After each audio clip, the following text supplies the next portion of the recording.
Bismillahirrahmanirrahim. Assalamualaikum warahmatullahi wabarakatuh. Alhamdulillah wa bihi nasta'in. Ashhadu an la ilaha illallah wahdahu la syarika lah. Wa ashhadu anna sayyidana Muhammadan abduhu wa rasuluh. Wa nusalli wa nusallim ala hadzal nabiyil karim sayyidina wa habibina wa maulana Muhammadanil amin wa ala alihi wa sahbihi ajma'in. Amma ba'd. Ayyuhal mu'minun ittaqullah. Usikum wa iyaya bitaqwallah. Faqad fazal muttaqun. Muslimin dan muslimat, mudah-mudahan dirahmati Allah Subhanahu wa taala. Di dalam sebuah hadis riwayat daripada Abi Umamah Al-Bahili radhiyallahu anhu,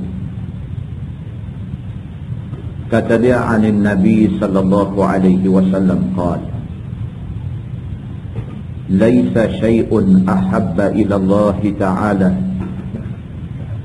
min qatrataini wa atharaini. Qatrati dumu'in min khasyatillah wa qatrati damin tuhraqu fi sabilillah. Wa ammal atharani fa'atharun fi sabilillah wa atharun fi faridatin min faraidillah. Atau kama qala, hadis riwayat Imam At-Tirmidzi. Di dalam hadis ini seorang sahabat yang bernama Abu Umamah Al-Bahili radhiyallahu anhu menceritakan,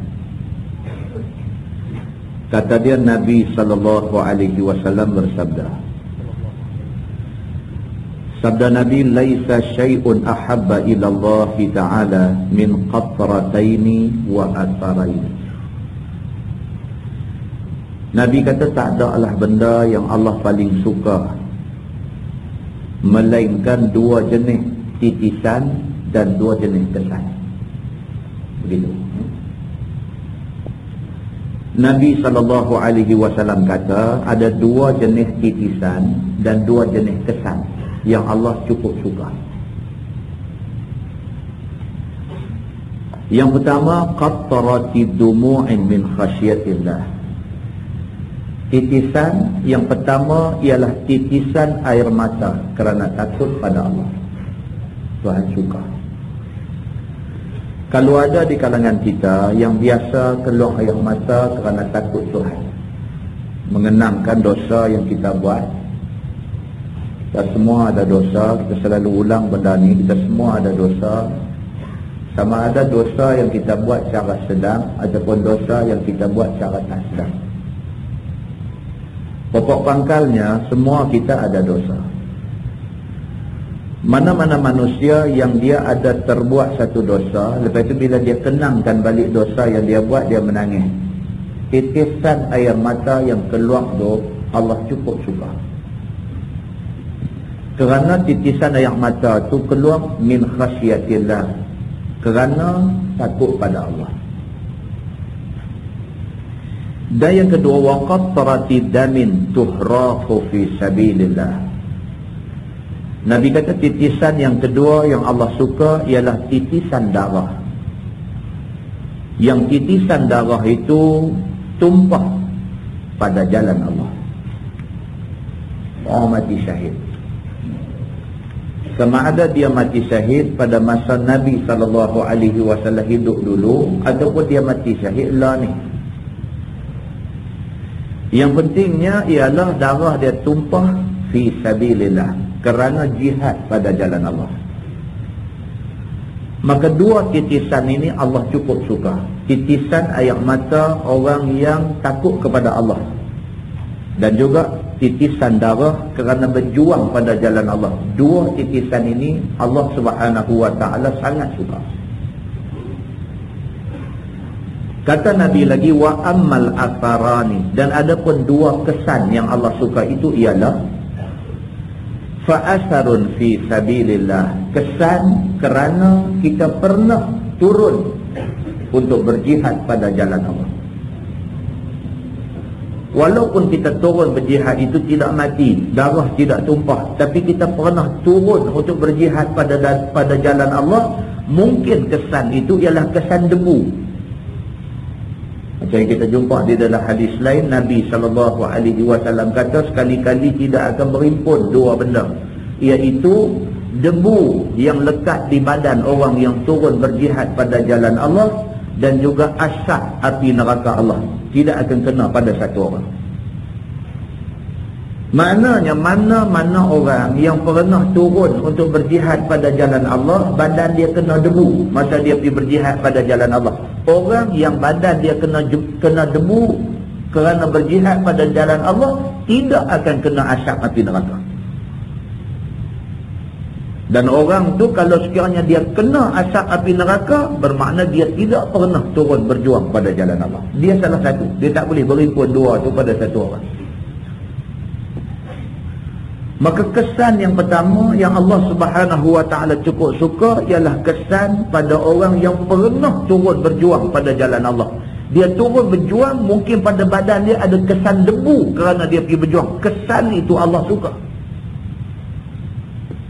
Dan kesan kedua, wa atharun fi faridatin min faraidillah. Nabi kata kesan kedua yang Allah suka ialah kesan yang ada pada diri orang-orang yang buat amal fardu yang Allah suruh. Dalam Quran Allah Subhanahu wa taala sebut, a'udzubillahi minasyaitonir rajim, simahum fi wujuhihim min atharis sujud. Tuhan kata orang yang beriman, sahabat-sahabat Nabi dan sebagainya ni, simahum fi wujuhihim, ada kesan pada wajah mereka min atharis sujud, iaitu kesan sujud. Kesan sujud bermakna ialah kita bila kita semayang, kita biasa sujud kepada Allah, akan ada kesan di dahi kita. Bukan kesan duniawi, nampak bekas tanda kita sujud, bukan itu maksud dia. Tapi maksudnya mana-mana orang yang duk sujud semayang pada Allah, di hari akhirat itu Allah bagi nampak cahaya terbit tempat sujudnya. Itu maksud kesan yang Allah Subhanahu wa taala zahirkan pada diri orang yang melakukan faridatun min faraidillah. Orang yang buat benda fardu di antara benda-benda fardu yang ditentukan Allah Subhanahu wa taala. Muslimin dan muslimat yang dirahmati Allah sekalian, faham kita daripada hadis ni ialah ada dua titisan dan ada dua kesan yang Allah Subhanahu wa taala suka. Dua titisan itu ialah, yang pertama titisan air mata bagi orang yang takut kepada Allah apabila mengenang dosa-dosa dia yang lepas. Dan titisan yang kedua ialah titisan darah kerana dia berjihad pada jalan Allah. Dan dua kesan yang Allah Subhanahu wa taala suka ialah kesan yang ada pada badan dia kerana dia pernah turun berjihad pada jalan Allah. Sama ada kesan itu kesan debu atau apa-apa juga kesan yang dia dapat kerana turun berjihad pada jalan Allah. Dan kesan kedua ialah kesan pada diri dia kerana dia melakukan perintah-perintah yang difardukan Allah Subhanahu wa taala kepada dia. Nah, hadis yang kedua riwayat daripada Ibrahim bin Abdurrahman bin Auf radhiyallahu anhu. Kata dia, anna Abdurrahman bin Auf radhiyallahu anhu utiya bi ta'amin wa kana sha'iman faqala qutila Mus'ab ibn Umair radhiyallahu anhu wa huwa khairun minni falam yujad lahu ma yukaffanu fi illa burdah in ghuttiya biha ra'suh badat rijlahu wa in ghuttiya biha rijlahu bada ra'suh summa busita lana minad dunya ma busita, atau qala u'tina minad dunya ma u'tina, qad khashina an takuna hasanatuna ujjilat lana, summa ja'ala yabki hatta taraka at-ta'am, atau kama qala, hadis sahih riwayat Al-Bukhari. Hadis ni riwayat daripada Ibrahim bin Abdurrahman bin Auf. Ibrahim kita tak biasa dengar, tapi Abdurrahman bin Auf kita selalu dengar. Hadis ni diriwayatkan oleh anak kepada Abdurrahman bin Auf. Anak dia nak ceritakan tentang bapa dia. Abdurrahman bin Auf, kita semua tahu siapa dia ni. Dia ni satu orang yang kaya raya. Dia antara sahabat Nabi yang kaya raya. Dia saudagar yang terkenal, menyiaga dia menjadi. Anak dia nama Ibrahim. Ibrahim menceritakan, kata dia, anna Abdurrahman bin Auf radhiyallahu anhu utiya bi ta'amin wa kana sha'iman. Satu hari ada orang bawa mai makanan ke rumah Abdurrahman bin Auf. Kawan dia bawa mai makanan, nak bagi dia makan. Dia ni orang ternama di sisi Nabi. Dia satu orang yang terkenal di sisi Nabi, banyak jasa kepada Nabi SAW. Jadi sahabat-sahabat yang muda-muda rasa mereka perlu memuliakan dia kerana Nabi sudah tidak ada. Jadi yang ada Abdurrahman bin Auf. Kita tak boleh nak khidmat pada Nabi, kita khidmat kepada orang kanan Nabi. Begitu. Maka pada satu hari ada orang bawa makanan pergi ke rumah dia. Wa kana sha'iman. Sedangkan hari itu Abdurrahman bin Auf puasa sunat. Dia puasa. Jadi orang tak tahu dia puasa sunat, orang bawa makanan nak pergi jamu dia. Faqala, bila orang main makanan tak depan dia, Abdurrahman bin Auf ni kata, dia kata, qutila Mus'ab ibnu Umair radhiyallahu anhu wa huwa khairun minni. Dia kata, aku nak cerita dekat hampa, aku teringat ni aku tengah teringat tentang seorang sahabat Nabi, kawan aku, sahabat Nabi, nama dia Mus'ab bin Umair. Tentang kita dah baca banyak kali hadis tentang Mus'ab bin Umair. Mus'ab bin Umair ni juga sahabat Nabi, anak orang kaya. Dia masuk Islam, dia ikut Nabi Muhammad SAW. Dia hijrah daripada Makkah ke Madinah sama dengan Nabi. Sedangkan mak bapak dia tidak masuk Islam dan tidak berhijrah. Mak dia, bapak dia bagi amaran dekat dia. Mak bapak dia kata dekat dia, Mus'ab, kamu anak tunggal kami. Kami kaya. Kalau sekiranya kamu buat keputusan nak ikut Islam, nak ikut Muhammad, jangan harap duit kekayaan kami ini dapat dekat kamu. Mus'ab bin Umair pilih untuk ikut Nabi walaupun dia kehilangan kekayaan yang banyak. Daripada anak satu orang yang kaya raya, bila ikut Nabi hijrah ke Madinah, dia tiba satu hari tengah Nabi duduk di masjid, dia masuk. Nabi tengok dia, Nabi menangis. Kerana Mus'ab masuk dalam masjid tu dalam keadaan pakai baju yang carik, dan carik itu pula bertampung. Ada yang bertampung kain dan ada yang bertampung kulit. Nabi kata kat sahabat-sahabat yang duduk keliling dia, dia kata, tengok tu Mus'ab tu, dia memilih keredaan Allah, dia meninggalkan kekayaan dunia. Aku masih ingat lagi Mus'ab ketika dia duduk di Mekah. Mus'ab ketika duduk di Mekah, apa juga yang dia teringat dalam hati dia, pasti mak bapak dia boleh bagi ke dia. Tapi dia tinggal kekayaan itu kerana mencari keredaan Allah. Ini Mus'ab bin Umair. Balik kepada hadis ini. Abdurrahman bin Auf, satu hari ketika dia puasa sunat, ada satu orang main rumah dia bawa makanan kerana nak ikram dia, nak respect dia, nak tunjuk hormat kepada dia. Kerana dia orang kanan Nabi, nak khidmat kepada Nabi, nak hormat Nabi. Nabi dah wafat dah, yang ada orang kanan dia. Maka sahabat yang muda-muda pergi nak tunjuk hormat kepada dia. Bila dia bawa main makanan depan dia, dia kata, aku teringat kepada Mus'ab bin Umair, sahabat aku ni. Wa huwa khairun minni. Dia kata, kalau nak banding Mus'ab dengan aku, Mus'ab jauh lebih baik daripada aku. Dia kata, kalau sekiranya hampa nak buat baik, hampa nak tunjuk hormat, bukan aku, Mus'ab tu lebih layak hamba tunjuk hormat kerana dia khairun minni, dia lebih baik pada aku.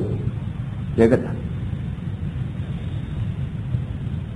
Tapi orang yang begitu punya baik, kata Abdurrahman bin Auf, falam yujad lahu ma yukaffinu fi.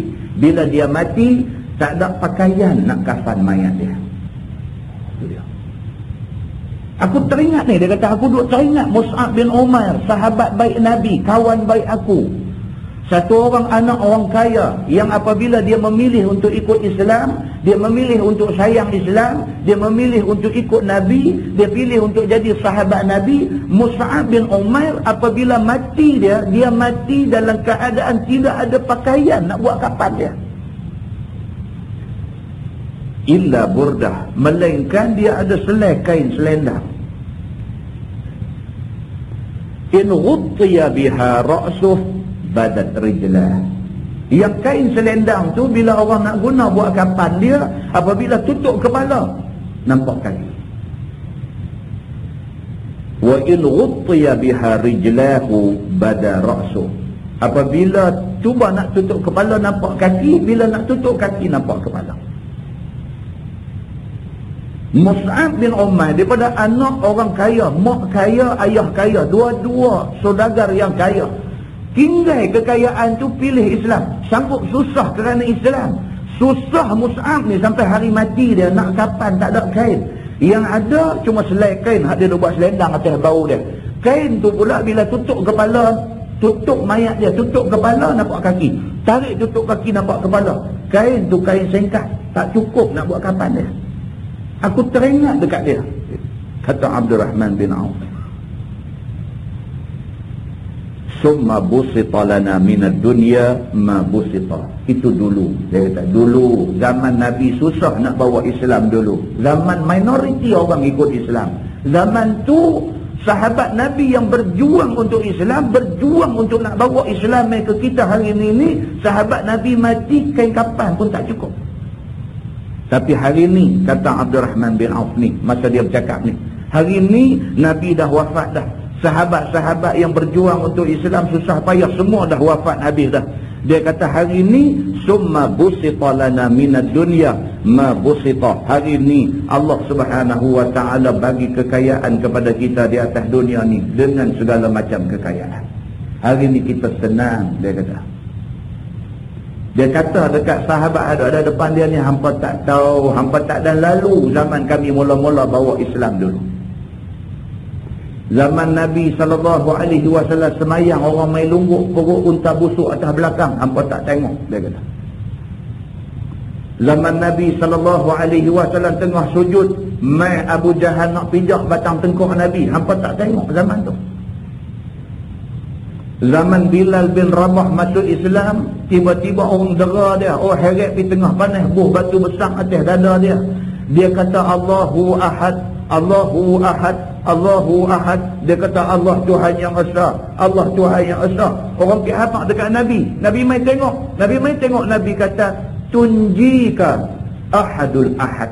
Nabi kata mudah-mudahan Tuhan yang Esa yang hang duk sebut tu akan selamatkan hang tak lagi. Hampa tak tengok, dia kata zaman ni.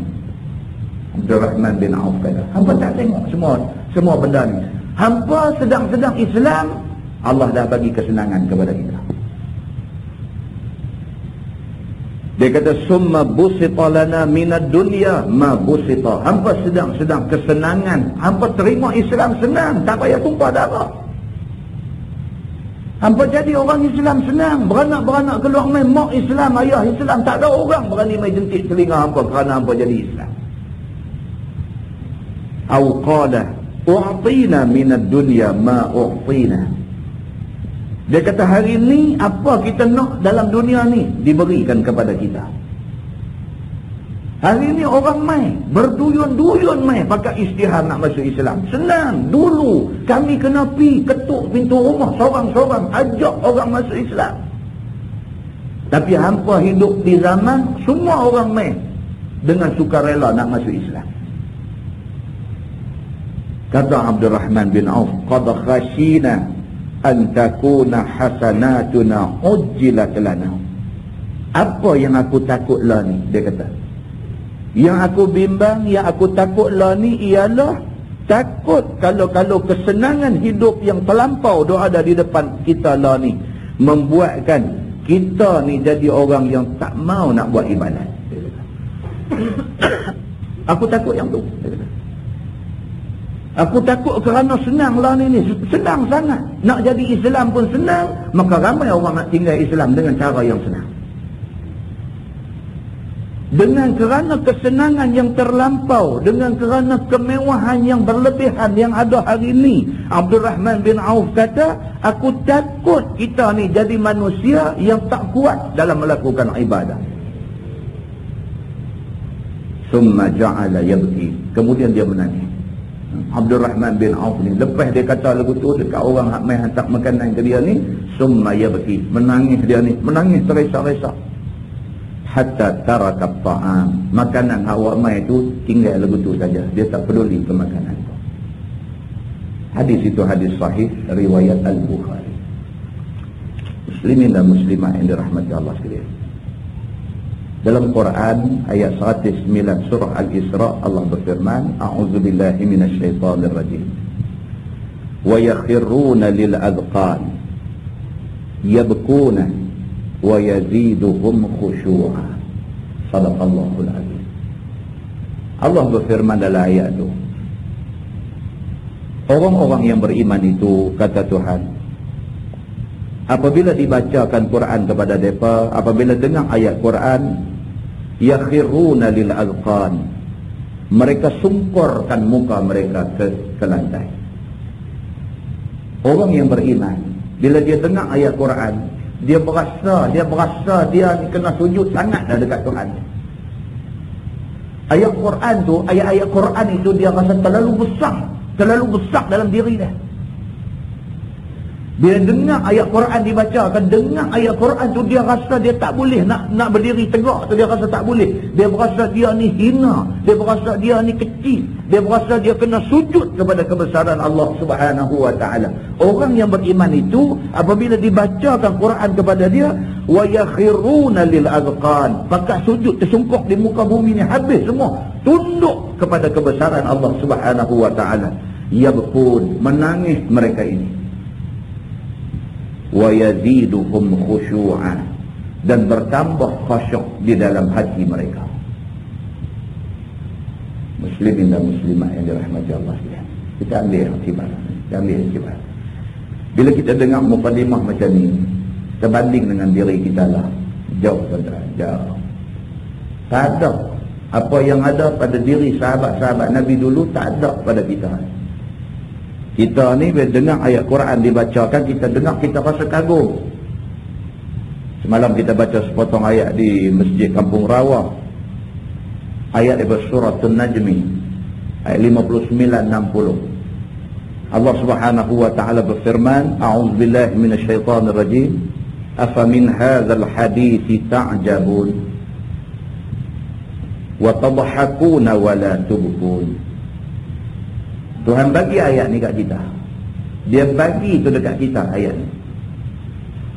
Dia kata afamin hadzal hadits ta'jabun. Adakah berita-berita yang kamu dengar dalam Quran ini menyebabkan kamu rasa kagum dan heran? Ayat ni ayat 59 surah ayat 59 sampai 60 surah An-Najmi ini adalah ayat yang sebelumnya menceritakan tentang macam-macam cerita. Sebelumnya Allah menceritakan tentang kisah kaum Nabi Nuh yang kena bala banjir besar, tenggelam habis. Dalam ayat yang sebelumnya Allah menceritakan tentang kisah kaum Samud yang derhaka kepada Nabi mereka, yang akhirnya mereka dikenakan gempa bumi. Kita baca di masjid ni tuan-tuan, di masjid Tuan Abdullah Tanah Liat ni, kita baca ni bala yang Allah datangkan kepada umat Nabi Saleh, bala yang Allah datangkan kepada umat Nabi Nuh, bala yang Allah datangkan kepada umat Nabi Shu'aib. Kita baca di masjid Tuan Abdullah ni. Tuhan tanya kita dalam ayat ni, afamin hadzal hadithi ta'jabun, adakah kamu dengar berita-berita tentang kaum-kaum yang kena bala dengan Tuhan dulu-dulu ni? Bila kamu dengar, adakah kamu rasa kagum, terkejut, berasa heran? Wa tadhakuna wala tabkun, dan malangnya apabila kamu dengar wa tadhakun. Kamu boleh duduk gelak lagi. Kamu dengar bala yang menimpa kaum Nabi Nuh, kamu dengar bala yang menimpa kaum Samud, kamu dengar bala yang menimpa kaum Nabi Syuaib, kamu dengar bala yang menimpa kaum Nabi Lut. Wa tadhakun, kamu boleh duduk gelak dekat depan ni. Wala tabkun, dan kamu tak rasa nak menangis. Muslimin dan muslimat yang dirahmati Allah sekalian, kita boleh dengar benda-benda macam ni tuan. Mau dengar, syukur banyak-banyak kepada Allah. Syukur pasal apa? Pasal Allah Subhanahu wa ta'ala tidak takdirkan kita kena benda-benda macam tu. Dan untuk memastikan kita selamat di sisi Allah Subhanahu wa ta'ala, selamat di atas dunia ni, pastikan masih ada orang yang duduk di atas dunia ni yang rokok sujud membesarkan Allah Subhanahu wa ta'ala. Pastikan masih ada lagi orang yang nak jaga agama Allah Subhanahu wa ta'ala, dan pastikan masih ada orang yang sanggup tumpah darah kerana agama Allah Subhanahu wa ta'ala. Kalau tidak ada golongan ini semua, bala Allah sudah pasti segera datangnya. Dan mukadimah itu memberi manfaat bagi kita semua insyaAllah. Menggunakan Bahrul Mazi jilid 6.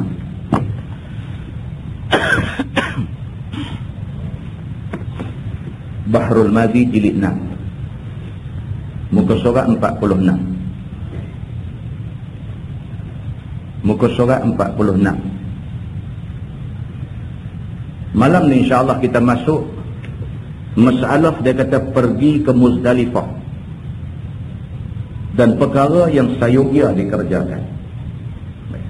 Kita kena ingat balik flow kita dalam ibadat haji. Pada 9 Zulhijjah kita ada di Padang Arafah. Bila masuk waktu zuhur, masuk waktu wukuf. Dengan masuknya waktu wukuf ini, kita disuruh memperbanyakkan ibadah, baca Quran, zikir dan sebagainya, banyak berdoa. Kira benda-benda baik disuruh kita perbanyakkan di Padang Arafah ini. Maghrib kita semayang di Arafah. Lepas maghrib kalau dah semayang Isya di Arafah. Lepas Isya kita bergerak. Kita bergerak daripada bumi Arafah, kita menuju ke Muzdalifah. Baik, pada malam ni dia nak cerita kita dah mula sampai di Muzdalifah. Apa yang kita nak buat di sana? Kata Imam Al-Ghazali rahimahullahu ta'ala, maka apabila sampai seseorang yang keluar daripada Arafah itu ke Muzdalifah, maka mandilah ia baginya. Bertolak daripada Arafah lepas Isya, sekitar pukul 10, pukul 11, ada bah yang sampai di Muzdalifah. Kalau nak bagi cantik ibadat haji kita, sampai di Muzdalifah itu sunat mandi dulu. Tapi tak ada orang boleh mandi lah. Tak ada kemudahan untuk mandi di situ. Tapi dia habaq di sini yang cantik punya. Yang cantik punya bila sampai di Muzdalifah, sunat mandi dulu. Begitu. Kerana Muzdalifah itu jumlah daripada tanah haram. Muzdalifah itu sudah dianggap tanah haram. Maka menjadi adab bagi kita bila masuk tanah haram sunat mandi. Begitu. Maka hendaklah masuk tanah haram itu dengan mandi. Dan jika kuasa masuknya dengan berjalan kaki, maka ialah yang afdal dan lebih hampir kepada memeliharkan tanah haram. Kalau sekiranya kita boleh dapat kebenaran daripada Arafah nak pergi Muzdalifah tu, boleh dapat kebenaran daripada tabung haji pergi berjalan kaki, itu lebih afdal. Dia kata, pasal apa? Pasal Nabi SAW berjalan kaki. Tak boleh lah, cerita dia tak boleh. Cuma habaq kalau boleh. Memang tak boleh. Pasal apa? Pasal dari segi pengurusan, tabung haji tidak akan benarkan kita berjalan kaki. Takut lagi berjalan tak sampai ke tempat nak pergi. Kita tak tahu, jadi kita kena naik bas. Naik bas ni pula tuan-tuan, ni cerita betul-betul berlaku punya. Naik bas ni pula, bas ni macam duk kata lah, bas kat jenis ada hidung depan ni. Bukan bas lagu transnasional ni, executive coach. Tak ada. Bas ada hidung, aircon tak ada. Naik ada tu kadang-kadang nak jadi ke nasib. Ada orang kena nasib elok, ada kena nasib tak elok. Nak jadi nasib tak elok, seat hak untuk duduk 2 orang, Arab suruh duduk 3 orang. Seat tu untuk duduk 2 orang saja, dia bubuh 3 orang. Ya tak tahu nak abang ni lagu mana. Tak apa lagi. Dia isi duduk atas bangku tu, bukan dia kira laki-laki, tiga-tiga laki-laki tak. Dia sulam ikut dan dia kenal laki-laki dengan perempuan, laki-laki dengan perempuan. Ni yang kata dia buat kerja ni. Yang kata muassasah ni, dia jadi muassusah lepas ni. Dia tunjuk duduk tang tu lah, dia tak dapat duduk tukar lah. Saya kena dengan walkie-talkie dia tu, sakit buta aja. Kerusi 2 orang, duduk 3 orang. Duduk 3 orang tu pula sulam. Laki orang lain, bini orang lain, pergi duduk sekali tang tu. Juga bila hak laki-laki hak duduk tepi bini orang ni mengantuk, dia lagu nak condong pergi belah bini kawan ni. Hak laki duduk belakang ni lagu duduk cuik kawan depan ni, dia kata hang tolong gerak dah tu nak tidur tembok bini aku. Dia jadi cempera juga atas bas tu pun. Ini apa yang berlaku lah. Tak semua orang kenal, tapi ada orang kenal. Itu satu. Cerita dia pula bila duduk atas bas tu, sakit perut ke, nak buang air kecil ke, nak buang air besar ke, nak ke sungai kecil ke, nak ke sungai besar ke, tak boleh. Driver yang bawa bas itu diarahkan supaya jangan bagi siapa pun turun daripada bas ni. Kalau turun hilang seorang, jawab. Maka dia tak mau fikir tanggungjawab. Siapa pun nak buang air kecil ke air besar ke, pergi habang kat dia duduk kuping tak boleh saja. Dia ni tips, yang ni dia kata tips. Jadi bagi orang yang dah berkesempatan dapat seruan haji nak pergi ke Mekah, jaga-jaga dekat dengan hari wukuf, tak sah duk makan jenis-jenis limau nak jadi sakit perut ni, tak sah duk makan jenis-jenis nak boleh bawa kita jadi tak selesa dalam perjalanan ni. Hindarkan benda-benda ni semua supaya dengan ikhtiar itu Allah Subhanahu wa taala selamat kita semasa akan bahan. Oh, kalau perjalanan daripada Arafah ke Muzdalifah tu dekat saja. Kalau kita berjalan kaki pun habis lama setengah jam. Dekat saja. Tapi dengan kerana naik bas ni, tapi bas tak berjalan, 3 jam pun boleh jadi. Bas tak jalan, sebulan pun boleh jadi. Mainan tak berjalan, duduk tang tu aja sebulan pun boleh jadi. Macam orang perempuan di rumah duduk lawan sembang sebelah-sebelah rumah. Dia kata, hang gas satu tong gas tu berapa lama pakai? Kawan ni kata, dia kata kadang setengah bulan aja satu tong. Dia kata awak cepat sangat. Dia kata rumah kami 6 bulan pun tak habis. Tak boleh kira lah betul. Dia bukan boleh kira setengah bulan atau 6 bulan. Dia kira hang masak ke dah. Kalau hang beli dapur gas, beli tong gas buah tu tak pernah masak, bukan kata sebulan. Semua hidup pun tak habis. Kawan ni masak ni sampai tak tahu hari masak ni punya rajin masak ni tengah bulan habis lah. Jadi kita tak boleh banding tong gas dia dengan tong gas kita. Tengok kegunaan dia. Macam itulah di tanah pun. Tak boleh lah kita nak banding. Kata ni berjalan kaki setengah jam boleh sampai. Macam mana ustaz kata naik bas sampai 3 jam baru sampai. Naik bas tak berjalan 3 jam. Ini cerita pergerakan jemaah haji daripada Arafah nak pergi ke Muzdalifah. Ada yang 2 jam, ada yang sejam, ada yang 3 jam. Ikutlah macam mana Tuhan nak takdir kena kat kita, kena lah. Begitu. Dan adalah seorang itu berjalan kepadanya dengan mengangkat suaranya mengucap talbiyah. Kita bergerak daripada padang Arafah nak pergi ke Muzdalifah tu, kita disunatkan labbaik Allahumma labbaik, labbaik la syarika laka labbaik, innal hamda wan ni'mata laka wal mulk la syarika lak.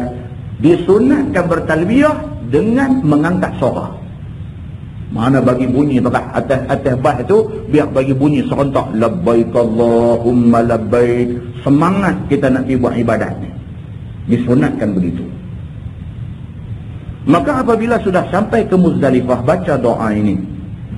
Allahumma inna hadza Muzdalifah, jama'ta fiha alsinatan mukhtalifah, tas'aluka hawaija mu'tanafah, faj'alni mimman da'aka fastajabtalah wa tawakkala 'alaika fakafaita. Maksudnya, wahai Tuhanku, bahwasanya ini Muzdalifah yang telah engkau himpunkan di dalamnya segala bahasa yang berlainan. Allah Tuhan. Bukan kata Muzdalifah lah. Nama kata ibadat haji ni tak tahu berapa banyak bahasa ada tu. Arab cakap cara Arab Saudi dengan Arab Mesir dengan pelet masing-masing pula. Hak Malaysia cara Malaysia Kelantan pelet Kelantan, Perlis cara Perlis, Kedah cara Kedah, hak Johor cara Johor.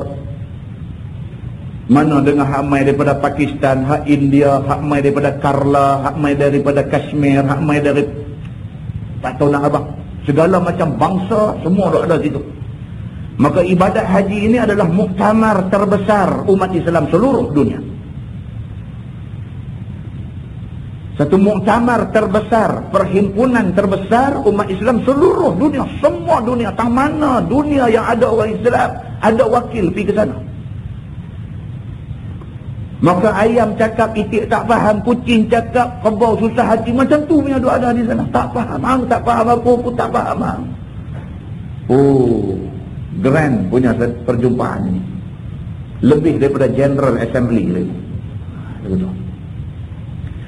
Maka minta ia akan dikau akan segala hajat yang dimulainya memintanya. Maka jadikanlah olehmu akan daku daripada orang yang meminta akan dikau, maka engkau mustajabkan bagiku. Itu doa kita di Muzdalifah. Itu minta, ya Allah, jadikanlah bumi ini bumi yang berkat, yang segala doa yang aku nak minta mustajab belaka. Minta. Tempat ni semua tempat yang dijanjikan keberkatan oleh Allah Subhanahu wa ta'ala. Begitu. Dan daripada orang yang tawakal ia akan dikau, maka engkau padakan dia. Minta dekat Allah, ya Allah, mana-mana orang yang tawakal kepada engkau, engkau jadikanlah dia satu orang yang berpada dengan engkau. Cukup dengan apa yang engkau anugerahkan kepada dia. Begitu. Masalah semayang jamak di Muzdalifah. Kata Imam Al-Ghazali rahimahullahu ta'ala, apabila sudah tetap sampai di Muzdalifah, maka bolehlah jamak antara Maghrib dan Isya. Ini bagi kes orang yang bertolak sebelum Maghrib. Okay? Iaitu jamakkan di Muzdalifah dalam waktu Isya. Sebaik-baiknya biarlah sampai sah lerak sempurna duduk di sana. Walaupun dah masuk waktu Maghrib, niat kita nak buat jamak takhir. Sekali lagi bila masuk waktu Isya, buat jamak takhir. Ini bagi orang yang musafir, yang entitled untuk buat sembahyang jamak. Dalam mazhab Syafi'i ini, orang yang sudah sampai di sana, sudah terputus musafirnya, dia tak boleh lagi dah buat sembahyang jamak di situ. Ini keputusan dalam mazhab Syafi'i. Siapa dia yang dikatakan masih musafir? Orang yang dipanggil masih musafir ni ialah orang yang mai daripada tempat yang jauhnya melebihi 2 marhalah. Lebih kurang 60 batu. Ataupun berapa kilometer? 98 ke apa? Kilometer lebih kurang. Dia mai daripada tempat yang jaraknya begitu. Dan dia sampai di Mekah tu belum cukup 3 hari lagi. Dia sampai 2 hari lagi hari wukuf. Maka dia pergi. Dia pergi itu dia masih lagi dipanggil orang musafir. Maka Imam Syafi'i kata orang yang macam ni boleh buat sembahyang jamak di sana. Bagi orang yang dah sampai di sana lebih daripada 3 hari 3 malam dan dia pun memang berniat nak duduk lebih daripada hari itu, sampainya saja dia di situ inqita'us safar. Imam Syafi'i kata terputus musafir dia. Baik, begitu. Dan khasarkan baginya dengan 1 bang dan 2 qamat yang tiada antara keduanya sembahyang sunat. Sembahyang jamak dan qasar ni tak ada lah. Kita tak boleh lah buat sembahyang. Misalan kata kita nak buat apa nama zuhur dengan asar, kita nak buat jamak qasar. Kita buat zuhur 2 rakaat, lepas itu tak salah duk buat ba'diyah zuhur pula. Dia tak boleh in between sembahyang zuhur dengan asar tu duduk celah dengan sunat qabliyah ba'diyah ni semua tak nak. Dia kira habis sembahyang zuhur 2 rakaat jamak qasar, habis tu bangkit qamat pula terus buat asar pula 2 rakaat. Begitu. Dan tetapinya boleh dihimpunkan sembahyang sunat maghrib dan isya dan witir kemudian daripada sembahyang fardu maghrib dan sembahyang fardu isya itu. Manakala sembahyang sunat qabliyah ba'diyah dan sebagainya bila dah selesai dah buat maghrib dengan isya ni buat jamak qasar, dah habis sembahyang isya tak lagi baru buat sembahyang ba'diyah dengan qabliyah ba'diyah ni baru buat lepas pada tu. Dan dimulai dengan sembahyang sunat maghrib kemudian sunat isya, ikut urutan dia. Maghrib dulu lepas tu baru buat isya. Sunat ba'diyah maghrib lepas tu baru buat sunat ba'diyah isya. Begitu. Kerana meninggalkan sembahyang sunat di dalam musafir itu zahir ruginya. Walaupun kita dalam musafir, tapi tinggal sembahyang sunat kerana musafir ni rugi. Dia kata. Tuan-tuan, bukan kata sunat qabliyah ba'diyah ataupun sunat rawatib. Sunat lain pun. Kita baca di Masjid Kampung Rawa. Kan? Kita baca di Masjid Kampung Rawa tentang sembahyang-sembahyang sunat yang dibuat oleh Nabi SAW. Di antaranya hadis riwayat daripada Sa'id bin Yasar radhiyallahu anhu. Kata Sa'id bin Yasar, kuntu amshi ma'a bani Umar radhiyallahu anhu fi safar. Fatakhallaftu anhu faqala aina kunta? Faqultu awtartu. Faqala alaysa laka fi Rasulillah sallallahu alaihi wasallam uswah? Ra'aitu Rasulullah sallallahu alaihi wasallam yutiru ala rahilati. Hadis riwayat At-Tirmidzi. Ini nak cerita, kata Nabi sallallahu alaihi wasallam dalam musafir pun buat sembahyang sunat. Seorang sahabat yang bernama Sa'id bin Yasar, dia kata satu hari aku pergi musafir bersama dengan Ibnu Umar, dengan Abdullah bin Umar, anak Sina Umar. Sa'id dengan Abdullah bin Umar musafir. Abdullah bin Umar naik unta dia, Sa'id bin Yasar naik unta dia. Mereka musafir sekali. Kata Sa'id bin Yasar ni, fatakhallaftu anhu, aku ketinggalan, aku terkemudian daripada dia. Ibnu Umar dah pergi jauh ke depan dah, aku tak pergi lagi, aku tak sampai lagi. Kemudiannya baru aku sampai. Bila aku sampai lewat, Ibnu Umar tanya aku, dia kata aina kunta? Dia kata hang pergi mana? Yang lambat ni pasal apa? Kamu pergi mana? Jawab Sa'id bin Yasar, dia kata autartu. Dia kata aku lambat kerana tadi aku berhenti sat, aku sembahyang witir. Tuan-tuan tengok, ni sahabat Nabi. Sahabat Nabi, tuan-tuan, musafir, padang pasir, perjalanan jauh, sunat tak tinggal. Sembahyang sunat tak tinggal. Kita tak ada musafir apa? Bukan kata tinggal, tak pernah buat. Habis-habis sembahyang Isya cempaka keluar, kita duk ingat kau depa nak ambil sunnah. Sebab Nabi SAW sembahyang perdunya di masjid, kemudian sembahyang sunat balik buat di rumah. Kita dah ingat kot dia berebut turun pakai kasut naik motor tu kerana nak balik buat sunat di rumah, kerana nak ikut sunnah. Orang ada kalut tapi makan tom yam di kedai mak sunah. Ada kata kita ni, yang kata kita ni, kita dah ingat kot dia nak buat ikut sunnah. Dah, dia tak buat, cerita dia tak buat. Sedangkan sahabat Nabi ini yang bernama Sa'id bin Yasar tak kenal pun tuan-tuan. Abdullah bin Umar kita kenal. Sa'id bin Yasar ni sahabat yang low profile. Dia bukan orang terkenal. Kita pun tak kenal dia. Hak kita tak kenal ni pun amalan dia cukup hebat. Hak kita kenal ni telaklah, tak cakap lah. Sa'id bin Yasar yang kita tak berapa kenal dia ni pun sembahyang witir tu tak mau tinggal. Dia duk musafir sama dengan Abdullah bin Umar. Dia duk musafir tu, dia nak tunggu kod Ibnu Umar nak berhenti tengah jalan, nak berhenti sembahyang witir, duk turut nampak tak berhenti. Sedangkan masa dah nak menjelang pagi, dah nak subuh dah, dia tak buat witir lagi. Jadi dia berhenti, dia turun, dia sembahyang witir dulu. Dengan kerana dia berhenti turun sembahyang witir tu, Ibnu Umar sampai dah di tanah tu. Sampai duk tengok dia ni tak sampai.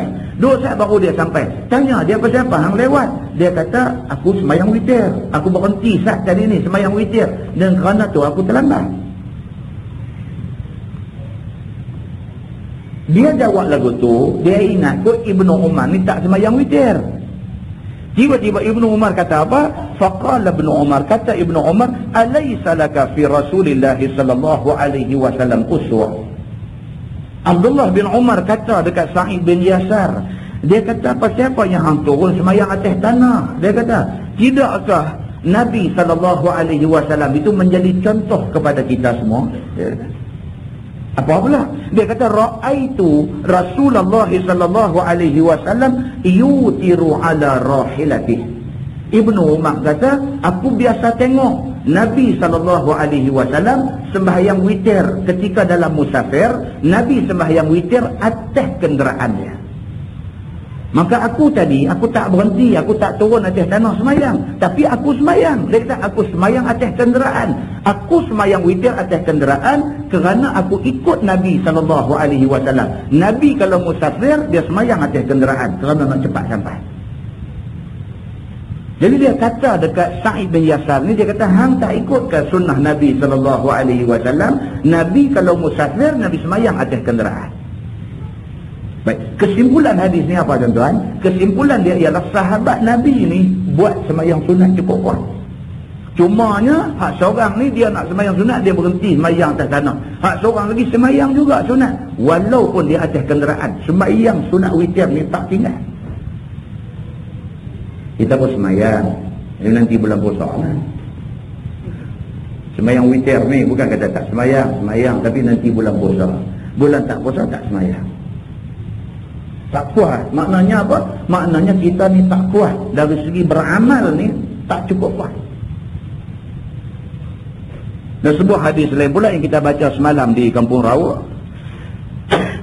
Hadis riwayat daripada Abdurrahman bin Abi Layla. Kata dia, ma akhbarani ahadun annahu ra'an nabiyya sallallahu alaihi wasallam yusalli duha illa ummu hani fa innaha haddathat أن رسول الله صلى الله عليه وسلم دخل بيتها يوم فتح مكة فاغتسل فسبح 8 ركعات ما رأيته صلى صلاة قد أخف منها غير أنه كان يتم الركوع والسجود أو كما قال حديث رواية الترمذي. Ini pula cerita Nabi SAW pada hari pembukaan kota Mekah.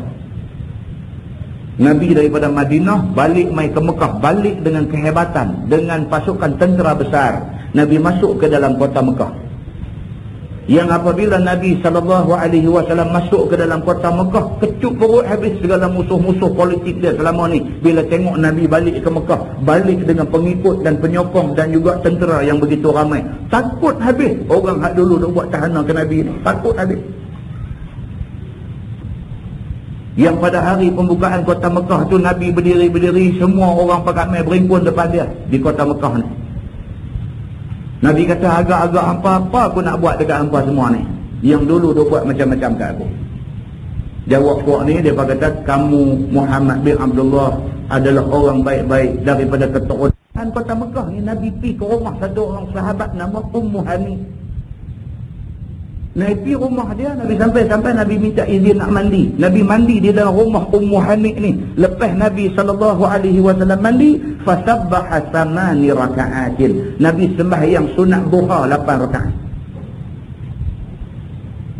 Nabi SAW tuan-tuan ni baru sampai daripada Makkah daripada Madinah balik mai Mekah ni. Berapa punya jauh, sampai dengan perjalanan yang jauh, dengan naik unta yang begitu punya teruk perjalanan dan sebagainya, sampai pula dengan urusan yang besar nak buka kota Mekah.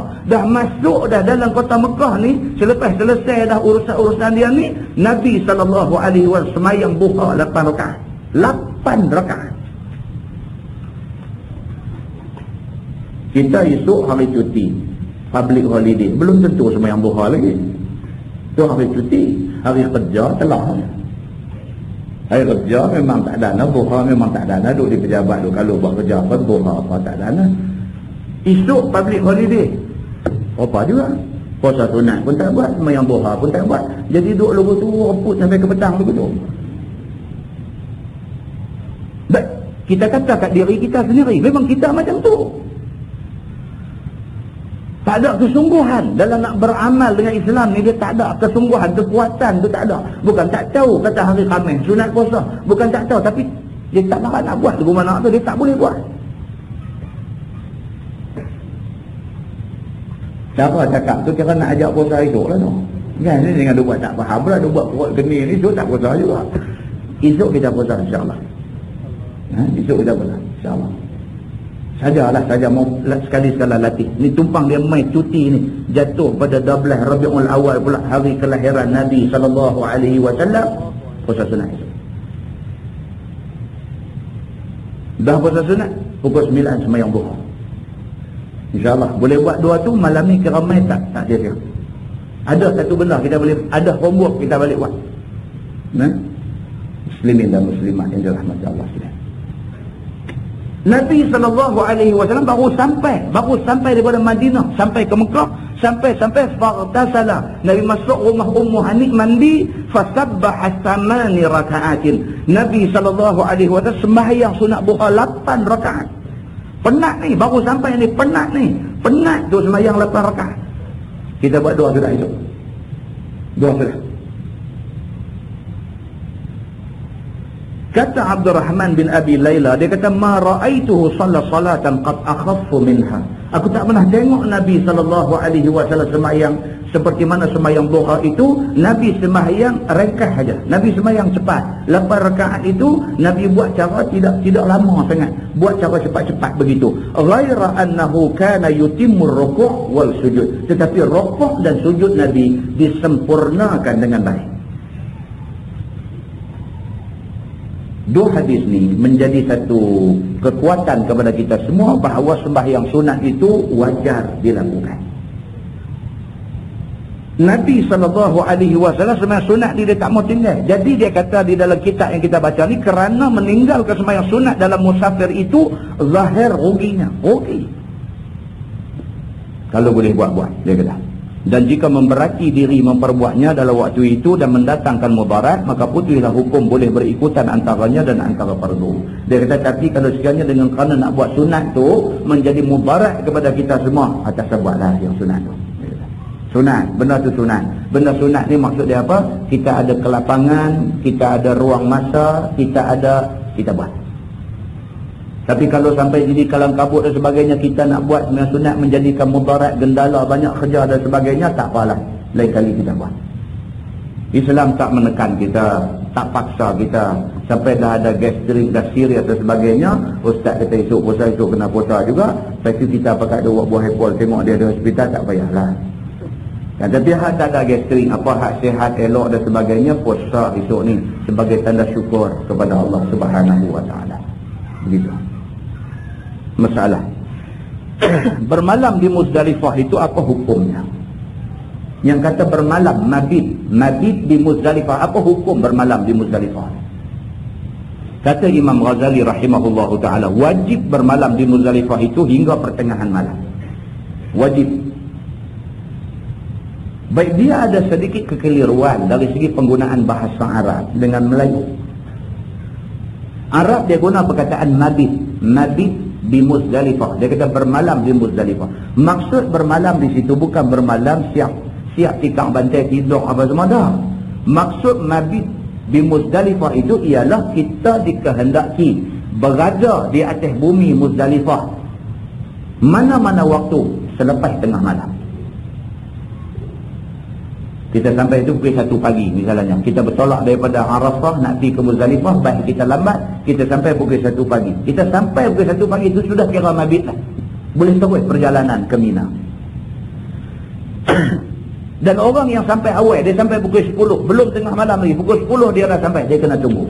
Dia kena tunggu sehinggalah lewat tengah malam.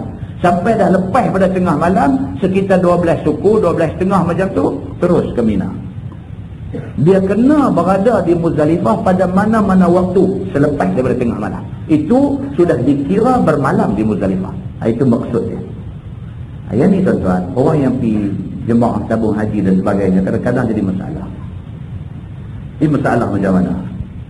Bas sampai awal, sampai pukul 10. Driver ni tak mau tunggu lah. Tengok pukul 10. Masa untuk bermalam, saat lagi tengah malam saat ni baru mula masa untuk bermalam. Pukul 10 dah lagi, pukul 11 pun dah lagi. Dia sampai pukul 10, dia sampai, dia tunggu 15 minit, 10 suku dia masuk dia, berung dia berjalan ni. Kita ada wah tak dapat bermalam di Muzdalifah, dia penderai di Mina terus.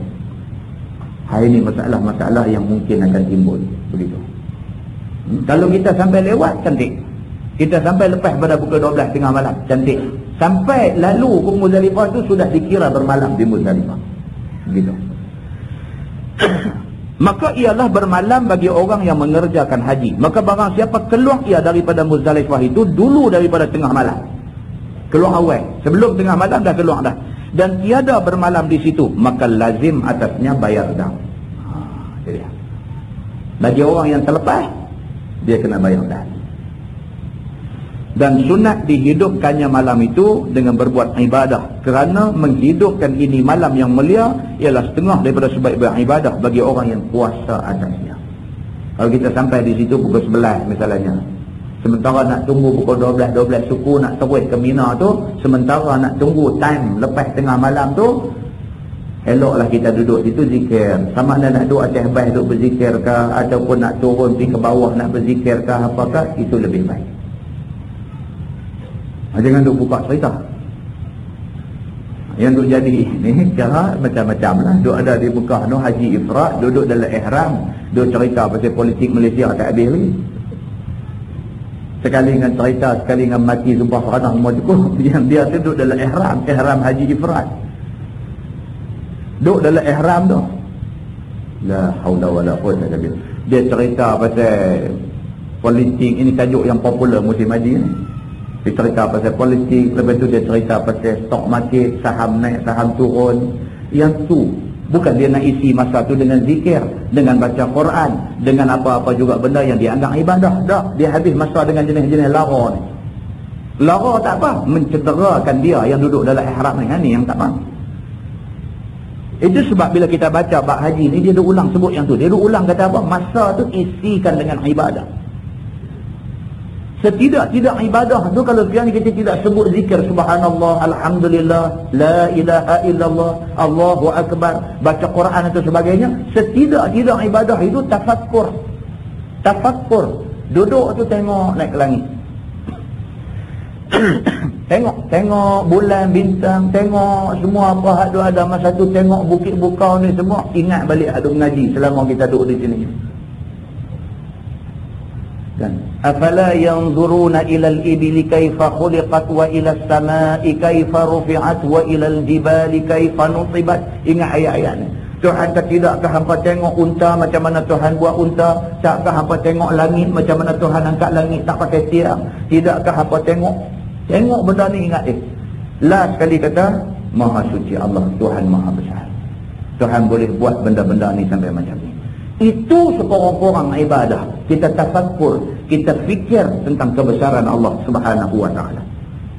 Jangan bila buat kerja karut kan, tukar sekali panggil orang suruh ambil gambar ragah bukit ni, ambil gambar sekali turun main lagu duk pijak kaki atas batu, tunjuk naik ke langit, suruh kawan ambil gambar, macam-macam posing tak ada orang. Ni hak cerita ni ada hak jenis macam ni ada. Dia kalut dengan kamera dia, ni lah Allah yang mengetahui. Bukan tak boleh ambil gambar, tapi jangan sampai jadi lebih pada kameraman punya sibuk dengan gambar ni, tak mahu macam tu. Kita nak pergi buat haji ni kira sekali. Bukan kita tak boleh pergi banyak kali, tapi jangan kita kira sekali. Sekali hak pergi mula ni buat bagi cantik. Ada orang dia pergi buat haji tuan-tuan, dia fikir apa? Dia duk fikir nak mudah. Bila dia duk fikir nak mudah, bila mai benda-benda hak jadi wajib haji ni. Wajib haji ni kalau kita tinggal tak batal haji. Kita kena tampung dengan dam. Dia pakai terus kira dia nak bayar dam. Dia tak buat. Ada juga hak pergi buat haji jenis macam ni. Dia balik mai orang panggil dia haji simple. Ataupun budak-budak muda panggil kat dia haji sempoi. Nabi SAW pergi Mekah buat haji, buat semua tu, semua rukun haji telahlah Nabi buat. Wajib haji tu Nabi tak tinggal satu pun Nabi buat. Dia pergi sana, dia duk baca apa, hak rukun kita buat bagi elok, hak wajib ni dia kata kalau nampak kalut kita bayar ambil lah. Dia kira lagu tu.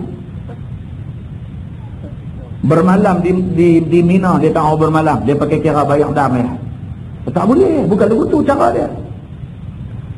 Dam ni kalau sekiranya kita tak boleh buat sungguh, uzur sangat-sangat misalnya dan sebagainya, ataupun ada sebab yang memang jadi masyakkah sungguh, kita tak upaya daya, melainkan kita tak boleh buat benda tu, kita tampung dengan dam.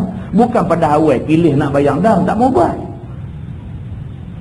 Ya Allah, benda ni berlaku dalam musim haji, benda ni cukup banyak berlaku. So dia beritahu dekat kita di sini, dia kata orang yang terlepas masa untuk bermalam di Muzdalifah, maka wajib atasnya dam.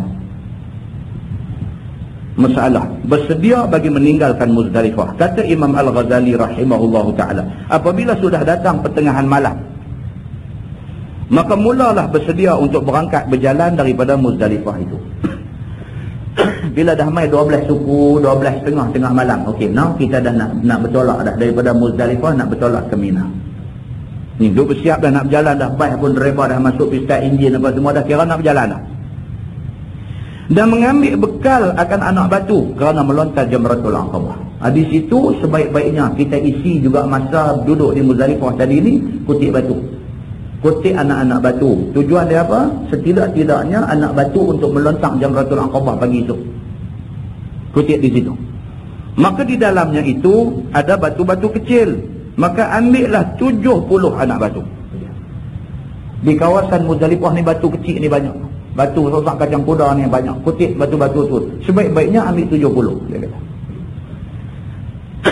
Pasal apa 70? Mana Jamratul Aqabah pagi esok 7. Lepas tu esok ni hari 11, 12, 13. Hari Tasyrik tu. Hari 11, 7 biji Jamratul Ula, 7 biji Jamratul Wusta, 7 biji Jamratul Aqabah. 7 kali 3, 21. Itu hari 11. Hari 11, 12, 13, 3 hari. 21 kali 3 berapa? 2, 4, 6, 63. 63 campur 7 biji Jamratul Aqabah pagi jadi 70. Itu sebab dia kata, maka kutip anak batu ni sebaik-baiknya cari 70 biji. Dia kata. Kerana bahawasanya ialah sekadar hajatnya. 70 tu maksud dia ngam-ngam. Cukup-cukup aja. Kalau kita kutip 70 maksudnya cukup-cukup aja. Kalau kita punggai saat ini miss. Kita nak kena cari lain batu lain. Kalau ambil 70 dia kata itu sekadar hajat. Cukup-cukup aja. Maka tidak mengapa mengambil lebih banyak daripada itu. Kerana barangkali cicer setengah daripadanya. Jadi dia kata janganlah kata 70, kutip cukup-cukup 70, lebih 71 lempak buang balik. Dah. Ambil lebih tak apa. Dia kata pasal apa? Saat ni kot saat ni kita bawa tu jatuh bertabungkan satu. Yang kedua mungkin saat ni kita tuju tu kita nampak batu yang kita punggai pergi ke jamrah tu, dia tak pergi ke tempat yang kita nak punggai, dia singgah kepala Arab mana kata tu misalnya. Jadi hak miss tu nak kena cover dengan sebiji lain. Sebiji lain tu tak ada dah. Pasal kita cukup kutip kita kutip tu cukup-cukup tak mah. Jadi ambil bagi lebih. Maka hendaklah anak batu itu kecil-kecil, kadar ujung jari telunjuk ataupun kadar besar kacang kuda. Batu yang kita kutip 70 biji tu, dia kata ambil kecil-kecil, besar kacang kuda. Ataupun besar ujung jari telunjuk, batu kecil-kecil. Dan makruh batu besar daripada itu ataupun kecil daripada itu. Jangan ambil besar batu jalan kereta api tu. Tu kena 70 biji. Dari babas buah halau turun. Kan? Dia kata, awak ambil besar ni. Dia kata aku ni buah abang putih. Dia kata setan ni dia berdaya aku lama lah. Kata. Ni tumpang boleh main di sini ni. Dia kata aku nak berjam. Biar berbalui dia kenal kata. Dah. Tu tak disunatkan. Kita tak boleh ikut logik akal kita. Akal kita kalau geram mau bubuh besar sikit. Dia bukan begitu. Tapi di sana tuan-tuan, bukan kata batu tak jalan kereta api punya batu ni, payung pun dia pungai. Kasut ni kira jadi bukit lah kawasan tu. Payung rangka saja duk pi. Kita lagu duk hambat nak pi dekat jamrah tu, tu payung terbang pi. Rap singgah kepada kawan depan tu, darah turun rambut. Dia jadi kaut. Tak apalah kalau payung tu kena setan sungguh. Dia kena kawan duduk depan tu. Tak maaf. Dalam Islam dia habang dah batu, dia kata padan dengan besar kacang kuda tu. Makna kalau kita tersasar pun, kita punggai tak kena pun, kena kepala orang pun kau dia tak rasa apa. Kena dia terjang begitu aja. Tak apa, begitu. Kemudian basuh pula akan segala anak batu itu. Ini takut batu tu ada najis ke apa ke semua begitu. Kemudian duduk berhenti di situ sehingga sembahyang subuh pada awal waktunya. Sunat kita duduk di kawasan Muzdalifah tu, kalau boleh tunggu sampai sembahyang subuh di situ. Kemudian berjalan sehingga sampai kepada Masy'aril Haram. Masy'aril Haram ni nama satu tempat. Daripada Muzdalifah nak pergi sampai ke Mina tu ada satu tempat nama Masy'aril Haram. Maka iaitu bukit kecil pada akhir Muzdalifah. Maka wukuf di situ serta membanyakkan baca zikir dan minta doa sehingga kabur-kabur hari dan membaca doa ini. Allahumma bihaqqil masy'aril haram wal baitil haram wasyahril haram wal rukni wal maqam abligh ruha Muhammadin minna tahiyyata wassalam wa adkhilna daras salam ya dzal jalali wal ikram. Maksudnya, wahai Tuhanku, dengan berkat hak Masy'aril Haram dan dengan berkat hak Al-Baitil Haram dan dengan berkat hak bulan yang haram dan dengan berkat rukun dan maqam, maka sampaikanlah olehmu akan roh Nabi Muhammad sallallahu alaihi wasallam daripada kami akan tahiyat dan salam, dan masukkanlah olehmu akan kami sertanya ke dalam syurga Darus Salam. Wahai Tuhan yang mempunyai kebesaran dan kemuliaan. Sunatlah, yang ini sunat. Sampai di Masy'aril Haram tu, tunggu datang tu, duduk dan kita berzikir apa semua, tunggu sampai cuaca dah mula kabur-kabur nak cerah, nak pagi. Tunggu di situ sah. Duk tunggu tu, isikan masa dengan berzikir, dengan apa, dengan semuanya. Kemudian baru kita bertolak ke Mina. Masalah menempuh Wadi Muhsir. Kata Imam Al-Ghazali rahimahullahu ta'ala, kemudian daripada sudah wukuf di Masy'aril Haram. Wukuf ni bukan maksud wukuf macam pada Arafah tu. Wukuf maksudnya berhenti sah. Kemudian daripada kita berhenti sah di Masy'aril Haram itu, maka bertolaklah pula dari situ menuju Mina. Sebelum terbit matahari, sehinggalah sampai ke tempat yang bernama Wadi Muhsir. Maka sunat baginya memecut binatang yang ditunggangnya jika ia menunggang. Sampai di situ dia kata sunat kita pelajukan jalan kita.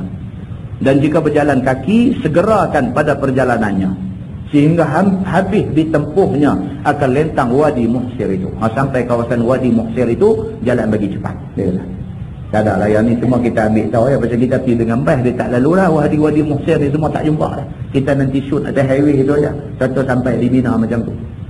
Begitu masalah berjalan menuju ke tanah Mina. Wallahu a'lam. Jadi cerita Mina kita akan sambung kemudian. Berjalan menuju ke tanah Mina. Ni kita dah habis selesai tentang Muzdalifah. Jadi malam ni satu aja cerita pasal Muzdalifah saja.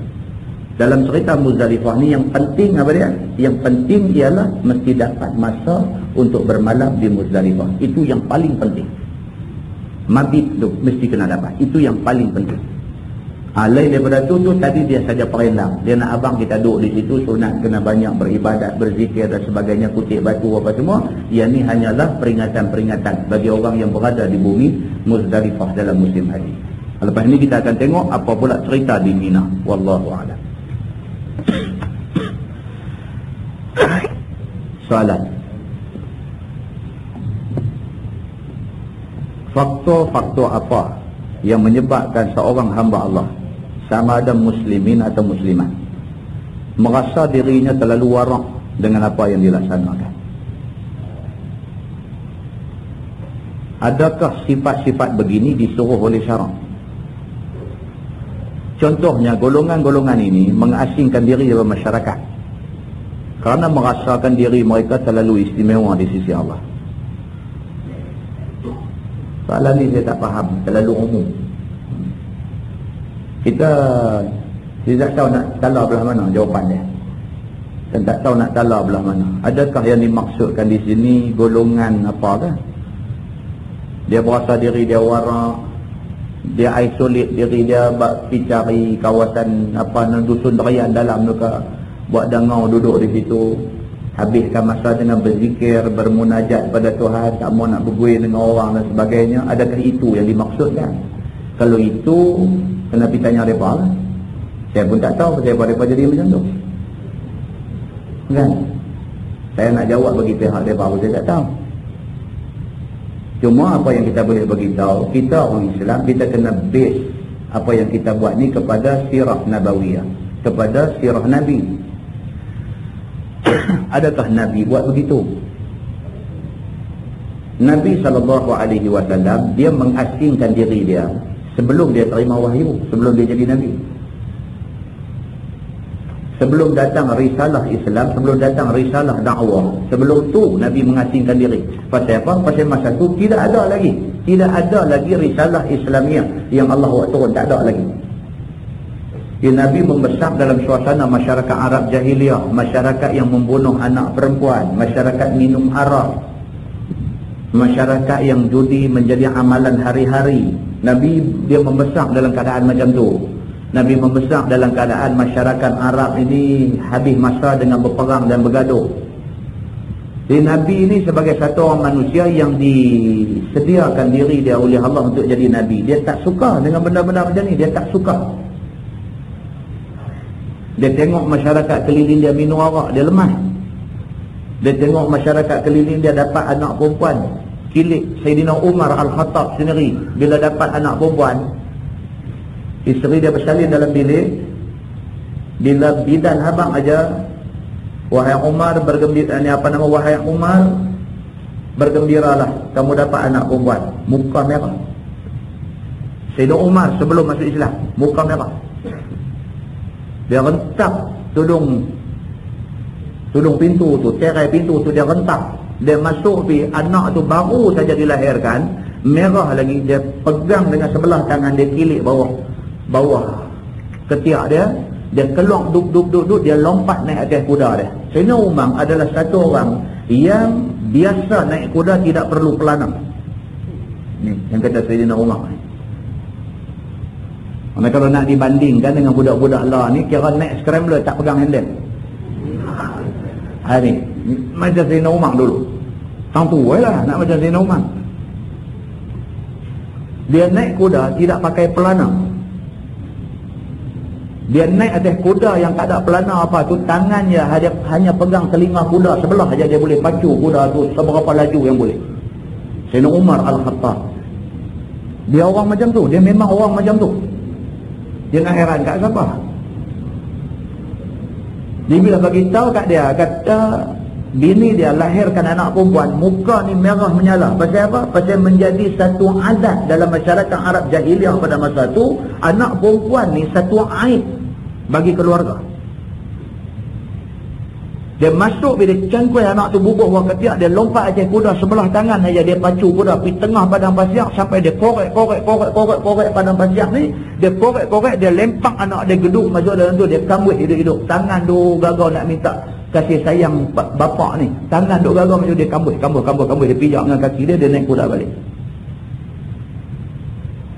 Apabila Sayyidina Umar Al-Khattab masuk Islam, dia jadi Islam, pernah satu hari dia duduk seorang tu dia menangis. Yang kata qatratun, yang kata titisan air mata min khasyatillah, kerana takut kepada Allah ni. Sayyidina Umar Al-Khattab bila dia dah masuk Islam, bila dah reti Islam, bila Nabi SAW dah ajak dia, dah didik dia, dah tarbiyah dia, dah bagi tahu dekat dia apa dia agama Islam dan sebagainya, dia duduk dia kenang diri dia tu, air mata tu menitik ni. Menangis, terisak-risak. Sahabat lain mai tanya dia, Umar, pasal apa kamu ni? Dia kata, aku rasa Allah tak ampun aku dah. Kau tu kata, pasal apa wahai Umar? Dia kata, sudahlah, tinggal aku seorang. Dia kata, aku rasa Tuhan tak ampun. Dia kata. Lepas ni kata Umar, adakah dosa yang kamu buat ni sebelum kamu masuk Islam ataupun setelah kamu masuk Islam? Tak, dia tanya, Allah tak ampun aku dosa satu ni.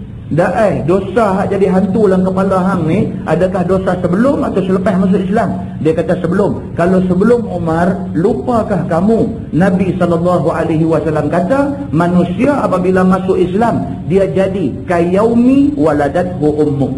Jadi dia ni bersih macam mana hari dia mula lahir daripada perut mak ni. Jadi kalau benda tu benda yang hang buat sebelum masuk Islam, tak ada bimbang.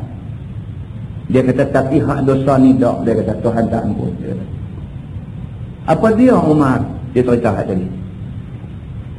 Masa aku lempak anak aku masuk dalam lubang tu, dia kata, aku nampak tangan dia duduk minta kasih sayang aku. Aku kampuit dia kata.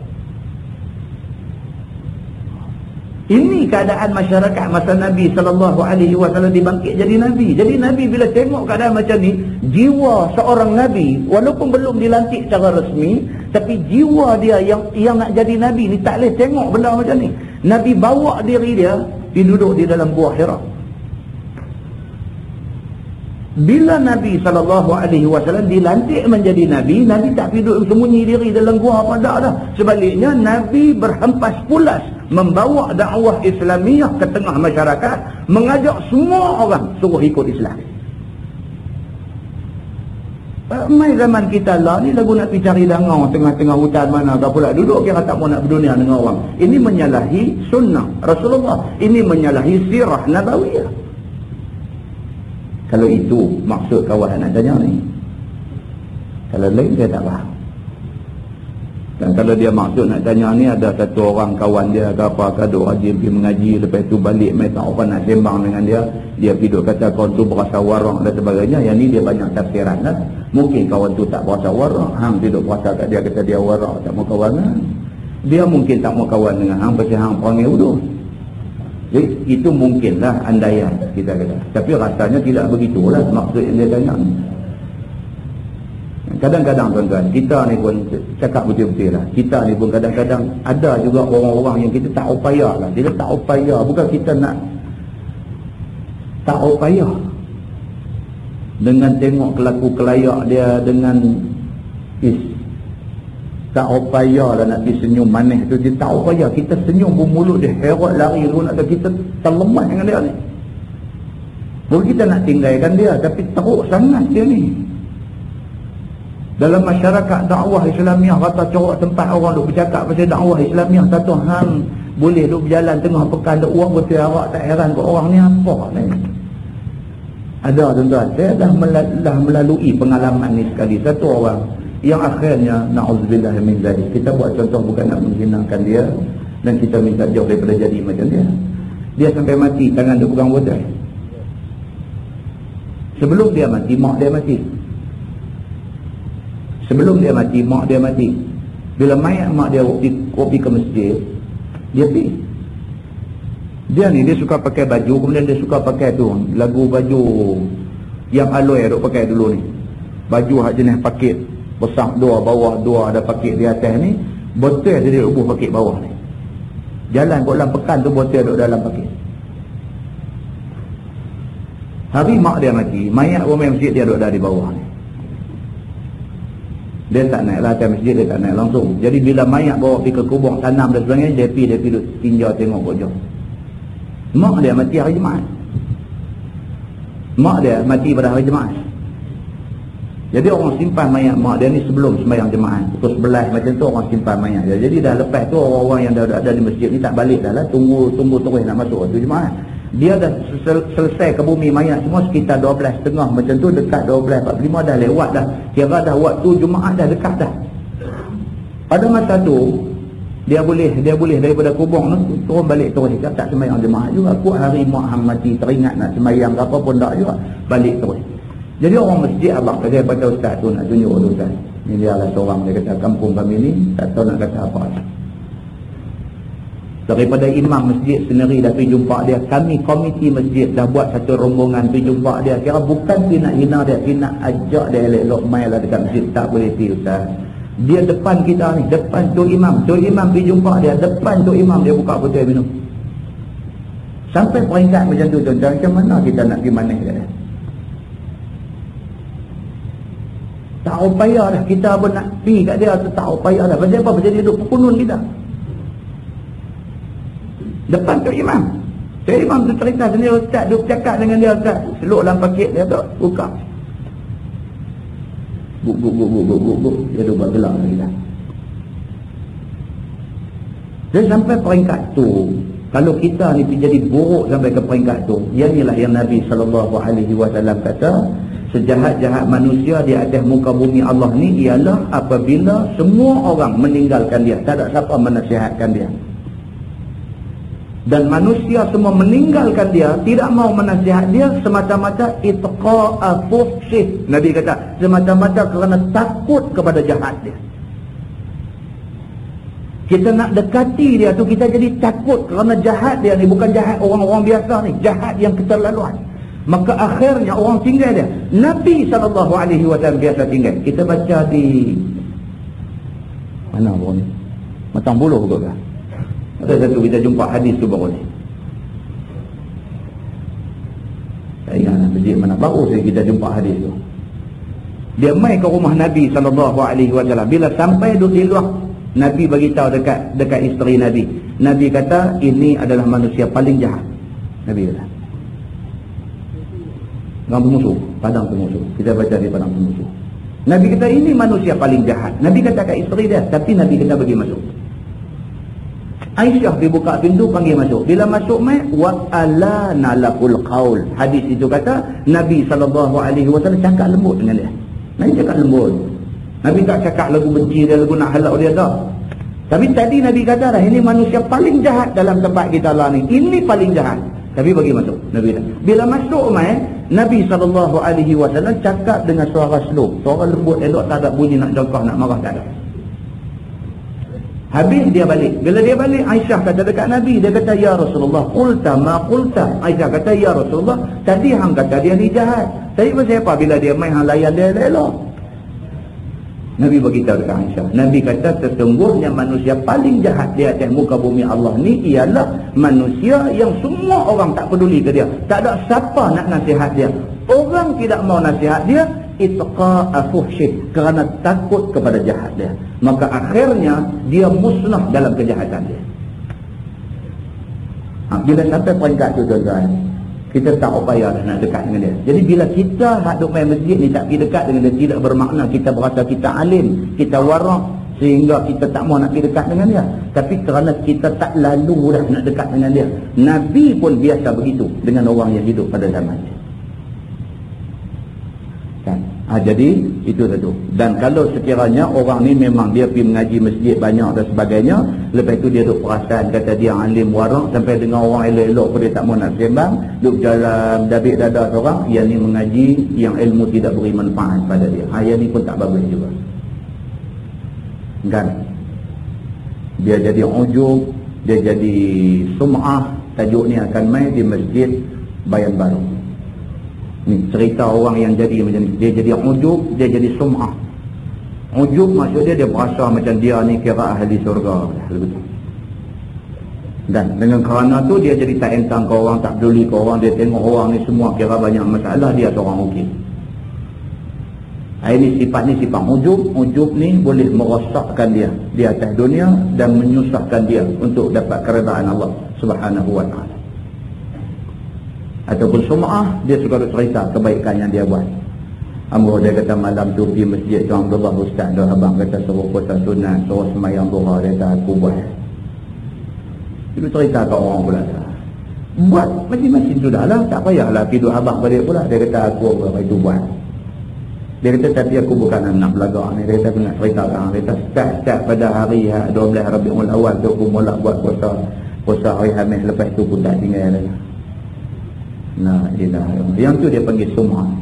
Sum'ah ni dia berkata sami'ah, dengar. Sum'ah maksudnya cerita nak bagi orang dengar kebaikan yang dia buat. Yang tu pun na'udzubillah, kita minta Tuhan jauh kita daripada sifat-sifat mazmumah yang seperti itu. Minta jauh, tak mahu. Kan? Kalau dia main juga lintasan macam tu dalam hati, astagfirullahaladzim. Potong balik dengan istighfar. Astagfirullahaladzim. Aku tak mahu, ni semua syaitan nak perosak aku. Ingat dulu tu, astagfirullahaladzim. Sudah potong lah. Nah, mudah-mudahan Allah Subhanahu wa ta'ala bantu kita. Yang baik itu daripada Allah, yang tak baik itu silap saya. Kita tanggung dengan tasbih kafar dan surah Al-Asr. Subhanallah. Asyhadu an la ilaha illa anta astaghfiruka. Bismillahirrahmanirrahim. Wal 'asr innal insana illa allazina amanu wa 'amilus